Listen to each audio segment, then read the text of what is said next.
We're talking mostly about software engineering and then software engineering, and then we were talking a little bit about the rules. We try to differentiate all of these. Today we're supposed to resume that chapter and talk about more concepts, and we will end up with a small challenge by the end, okay? So, quickly, to review these concepts. Who can differentiate for us software alone from engineering from software engineering? We can have one for each. So what is software? How can you define it? Yes? No? You didn't raise a hand? Okay. طيب. A software. What is a software? Very good. Like an application, something you can interact with. Very nice. How can you define engineering? You're all engineers, صح? Okay, how can you define engineering?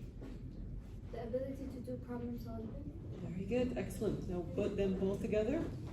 So we try to solve software-related problems, right? So we try to introduce solutions that could help with that sort. Using best practices, using best whatever processes and so on. Okay, and then we talked about framework, and a framework is usually a step of 5 things, regardless of how they are arranged.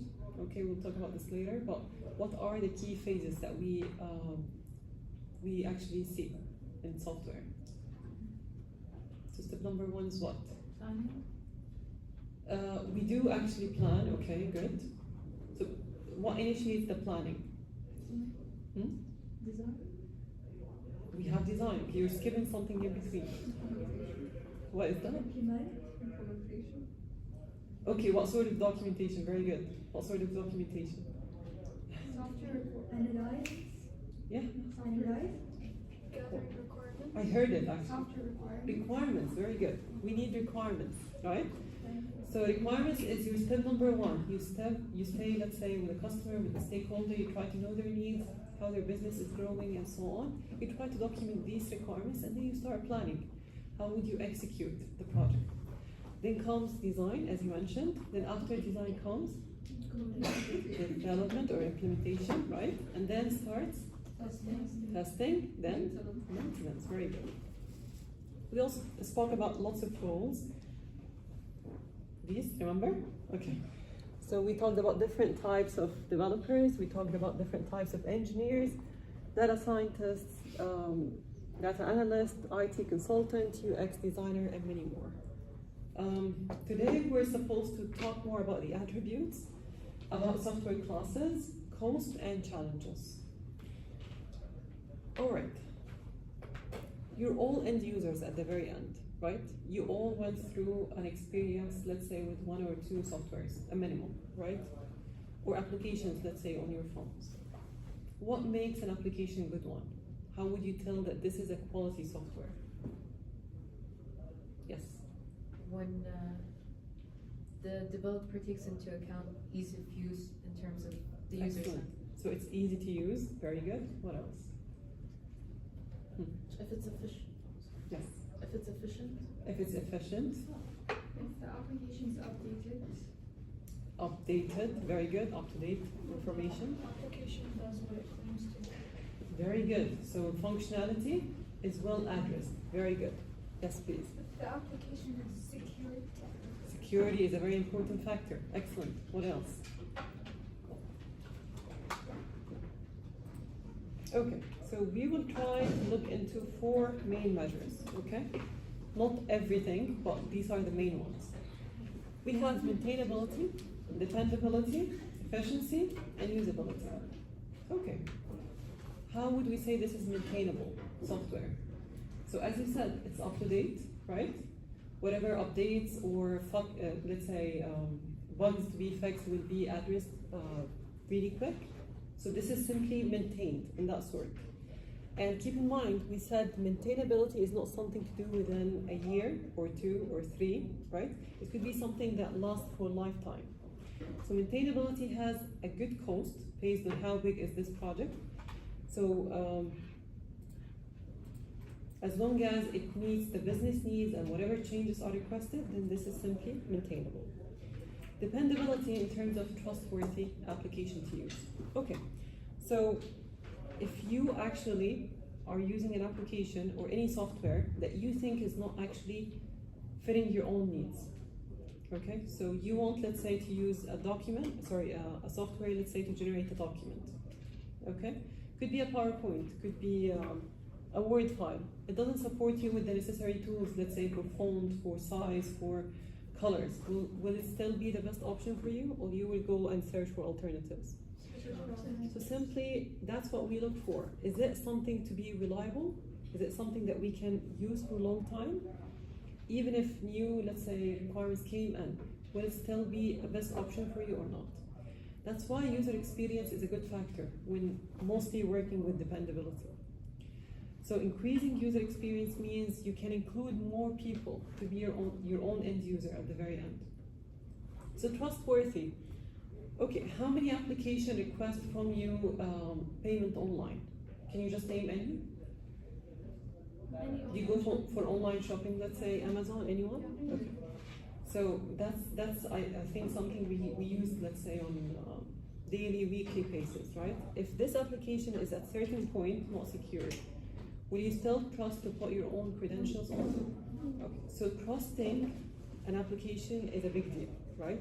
And it comes over layers of security that you need to ensure to have as a developer. So trustworthy is, I would say, something to be benchmarked and accounted to. Efficiency. So saying that this application is efficient, it means it does the job needed without wasting any resources. So we're having here 3 possible resources. Time. Internet. What? Internet, maybe. Okay. Memory, cost. Cost, very good. Okay, we call it STC. Okay, scope, time, cost. Okay, so resources usually are summarized within these 3 measures. Okay, if I'm using my own manpower within the current scope, without exceeding the budget, without lengthier, let's say, sort of schedule, then this makes it a good project. Yeah. So efficiency comes in that sort. You have a very limited manpower, let's say in terms of resources, and then how would this system actually utilize these resources to make sure that people are having enough rules, let's say, you can do whatever jobs are requested without a high consumption, let's say, of CPU, of memory, of RAM, and so on, right? It happens, and you might see it actually when trying to install heavy softwares, like, I'm not sure, I think some of you actually tried maybe Unity, Unreal, Yes. right? If you are using just a simple device that's not meant, let's say, for game engine use, then you will see it's consuming all the resources. And even later in 3rd year level, you'll be using a tool called Android Studio. Yeah. It blocks your RAM. Like, you can't even run any other application in parallel. But some devices that are meant to run heavier software can actually handle this. So the software is good to have, fully covering all possible features, but at the same time you need to utilize resources in a fine way, right? So it can't be something that consumes internet, or consumes, let's say, RAM, or consumes your memory, or makes your device very heavy to move with any process, right? So this is quite important. And then comes usability, as you mentioned. So what we care for at the very end is having the job done in the best way possible. So we also care for user experience. The application needs to be easy to use, needs to be efficient, needs to be designed for people. So what do we mean by design for people as an idea? Easy to use. Easy to use, okay. So let me give you some examples, and you just tell me how different the implementation will be as a developer, okay? You're designing, let's say, an application for a teenager. What will you keep in mind? Now, you're all teenagers. What do you want to see in an application? Relevant language. Relevant language, very good. Fast performing, maybe? Very good. Fast performance. What else? Nice visuals. Nice visuals, very good. Like, let me tell you that the same application is now designed for elderly people. People, let's say, above 50 or 60. A clear options. Clear options, very good. Very good, excellent. Minimalist. Minimalist, very good. Have a good accessibility. Accessibility, exactly. You might need to care more for this. Excellent. What else? Easy language. Easy language of use. Type. Let's switch back to young children. Any change? Colorful. Colorful, energetic, very good. Pictures. Pictures, visuals, right? Maybe you're targeting people who are, but people who don't know how to read and write. How would you design an application for them? And by the way, this is a very important case to keep in mind. Sometimes you design things for rural people, right? Again, what did you say? Graphics and visuals. Depending on graphics, The audio. audio, perfect. See, your requirements now change for the people you are designing for, right? And the more you care for these people, the more you add features and functionalities, you attract more people to use your application. So sometimes you will see, like ChatGPT. Let's not go far away. ChatGPT, you can type text, right? Yeah. You can be a person who likes writing, but also it could be the case that you're someone who don't know how to write, yeah? And you prefer possibly to have a audio conversation. This is also provided to you as an option, right? So this is what we call accessibility, okay? So making it easy to use, making it designed for people is one of these big concepts. Now let's look at this triangle, mostly summarizing operation, revision, and transition. Now we can see lots of these aspects to be accounted for. Now to make it operational, we need to look into correctness, usability, integrity, reliability, security, safety, efficiency. Now for revision, we need to make it maintainable. We need to make it flexible, so you can later on come with new business requirements. You can extend it, right? You can add extensions to it. Scalable, so you can add more users as you want, right? You can add more features. Testable, so don't put things to be very hard-coded. That makes it very hard to test later on, yeah? So testability, modularity even is important. What do we mean by modularity? Now think of architecture design. Like, have you heard about, okay, we discussed, I think, client to server architecture last time, yeah? Have you ever heard about peer-to-peer? Anyone? Yeah? Multiple machines, architecture? Okay, so these are all different types of architectures that could help facilitate your work in a better way. And some of them could serve a specific implementation style. We'll go over these as we move on anyways. So now for transition, we look into how reusable it could be. So again, we don't design an application for one use and then it's thrown away, right? You need to think about how can you integrate this within a whole ecosystem, and then how can you start making something like centralized sort of data, and then this can scale up your own ecosystem. Portability in terms of devices and interoperability, let's say in terms of different platforms and operating systems that you can run it on. So these are all factors that would classify a software to be a good quality one. Now there are two types of development that we need to pay attention to. One that's known to be custom, and the other is known to be generic. How different are these two from each other? Anyone knows? Yeah. I think generic is like general. It's like not made for something specific. It's like not like specific. Very good. Can you give any example? Yes. Microsoft Office. Okay, generic or custom? Generic. Okay. Or Zoom. Nice, very good, very good. Do you think of any custom-made software?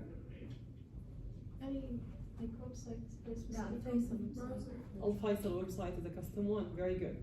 Can a generic turn into custom? Yes. Like what? Any example? I guess on Snapchat when they have like a subscription thing, you can customize it to your preference. Very good. Even to other applications that you use on daily basis. What about Moodle? Thank you. Moodle is a general system. But now you can see that hundreds of universities worldwide are using it. Planner, thank you. So Moodle and Planner, these are best examples. So these are well-known defined systems, known to be generic ones, but again, as you customize, you will get them simply fitting your own business needs, right? Covering your own requirements. So simply to differentiate, this is the process of building unique solution tailored specifically for a given business to meet their own exact requirements.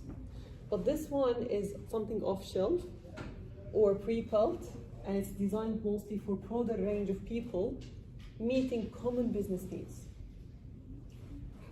So yeah, one of these examples is actually Moodle network. So again, as we explained, it can be actually custom made, and it can be tailored based on every university needs. Now, what can actually classify a software? How would you tell this is custom or generic? Or there is a need to make a custom solution or a generic solution? You need to look into four main aspects. One, what is the business need behind? Is it static? Is it dynamic? Is it growing? This will all define new set of requirements to you. You also need to think of budget and time. And we said this is very important. So I can't start a 5 years project, let's say, planning with a 1K budget, right? So it has to be reasonable to cover resources, like the manpower you're hiring, to cover any possible, let's say, hardware purchases that you need to do. Can also cover whatever cost of implementation it requires, right? So budget is important, timeline is also important. And there is the future growth. So what do you mean by future growth? Very good. Any example in mind? Have you been aware of any company, let's say 5 years ago, and then you can compare it to its own level now? Facebook, okay, nice. Yeah, so what kind of growth happened to it? A lot of new updates and Nice. version of it. Is it only Facebook now under their the company profile? Like Meta, WhatsApp, and stuff. Very good. So now they're growing in that sort, right? So you start maybe with one application, and then this network is growing more and more. More users are in, their needs are different. The applications they are connected to are different, but they all serve into the same infrastructure. Okay, now security requirements, and we explained this one already. So this is very important. So this is an important concern mostly for all users. So your application needs to be well secured, especially if it asks for sensitive sort of information, or it has, let's say, permissions that you're asking for a lot. Let's say direct access to contacts, or direct access to, I don't know, media files and other stuff, right? So these are important. Now let's try to look into some features that define custom applications and some other features that define generic software. So for custom, we can say scalability for business growth with regular updates. So it needs to have regular updates, and it needs to be scalable, as we mentioned. So based on business requirements, the new ones that are newly coming, based on the requirements of the stakeholders, this has to be up to date frequently. So of course you need to tailor this to match all exact needs of people involved, and enhanced security needs to be there to protect sensitive data. So if you are paying for something to be custom made, you need to be 100% sure that this is secured, right? Of course, integratable with all existing systems. So the moment they decided to go for a Planner system, let's say, they made sure it's compatible with other softwares, right? So Planner is still synchronizing data back and forth, let's say, with Moodle, yeah? So you can't get a new custom solution and make sure that this is standalone. It has to work part of a network. And of course, dedicated support. So maintenance is, again, one important factor. So we don't buy something that is not maintained. Okay. On the other side, we have the generic software, and this is simply quick to implement, widespread, lower initial cost, standard features, that would fit the need of many businesses. Of course, it will have its own updates, and these might include security and other advancement, but this will not cost you any additional cost. And of course, there will be also basic support, so things that are commonly dealt with. Is that clear so far? Any question? Okay. Now let's look at the cost. So we said, if we're talking just about time, we said which of these phases usually take the most time? Development. So if something takes, for example, 70% of your own project time, it might also cost the highest percentage. So just imagine that 60% of the cost on the entire, let's say, software implementation process goes towards development. And the rest are simply split on management, quality assurance, and design of user interface and user experience. And you might now check these two.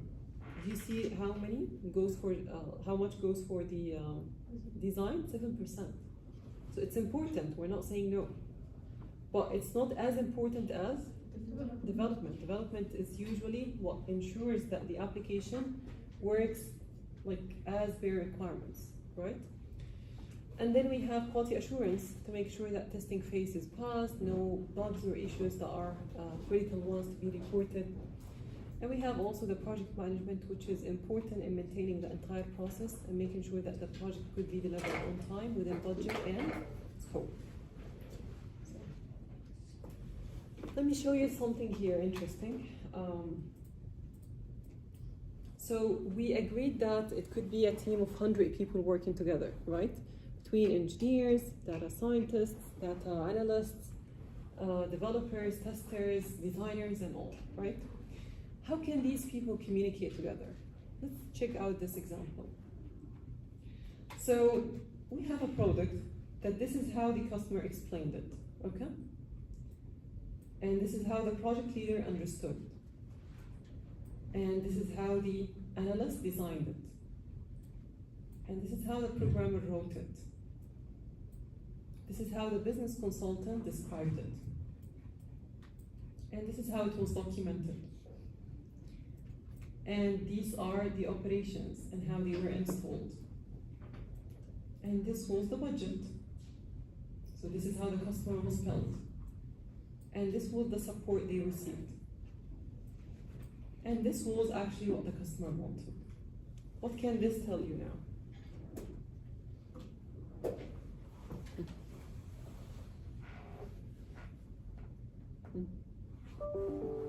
What's the issue? Yeah. Miscommunication. Maybe miscommunication. Perceptions. Different perceptions, because many people are involved. Very good. Maybe they didn't pay enough. They didn't pay enough, perhaps, or the time wasn't sufficient. Yeah. Let's say lack of coordination between hierarchical positions. Excellent. Very good. Yes. They didn't spend enough time on the software requirements. Excellent. Very good. You know, sometimes if the entry point is wrong, the entire process is wrong. We will talk about this later, but that's why they introduced iterative models. Have you ever dealt with iterative models? Have you heard about Agile or Scrum? Okay, we'll talk about them like in the coming chapters in more details. But for now, this was the main point behind introducing these processes. So instead of repeating the entire cycle again, there could be iterative model that could help us fix every phase alone, okay? That's why spending at least 30 to 40% on the ideation or planning phase is quite important. So actually that's something we do even with our capstone students. So when they start with an idea, it's 1 year project. So when they start with an idea, they come up with a lengthy description. The scope is like, okay, beautiful, but it's not manageable within 1 year. And they have these big expectations, we can do it, we can do it. And then realistically speaking, because we know based on other performances how this is gonna end up, we try to squeeze the scope as much as possible, right? You try to adjust it to make sure that this is something that could be delivered within time, budget, and the scope defined. So this coordination is quite important, yes, and spending more time and refreshing and making sure that all the requirements are very fine. This is really, really important. We will have a challenge, okay, just to test out this previous concept. And I need a volunteer from your side who can do it. No worries, I'm not asking you, just something easy. Yeah, please, come on. I need you to bring a pencil. Do you have any? Pencil, pen, anyone volunteers? Anyone? Okay, I'll need to give you these papers as well, and I will need you to also work on your, okay, if you have a digital way of drawing or drafting, this is going to be good. If not, just a pen or pencil will be good. If you don't have, I can bring you from the game center. Okay. There, your pencil.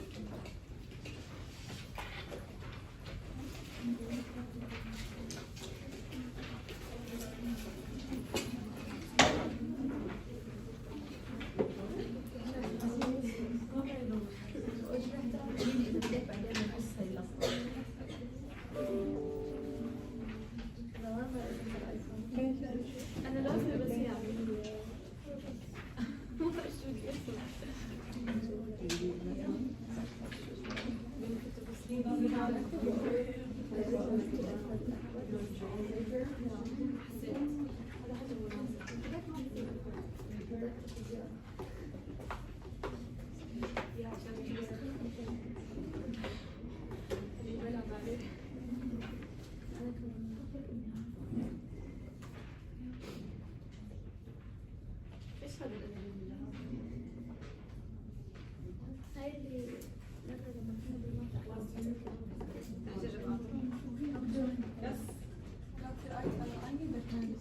Okay, sure.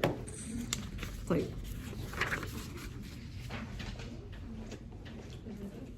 I'm bringing you pencils. How many? Everyone. Whoa, okay. Give me a minute, okay?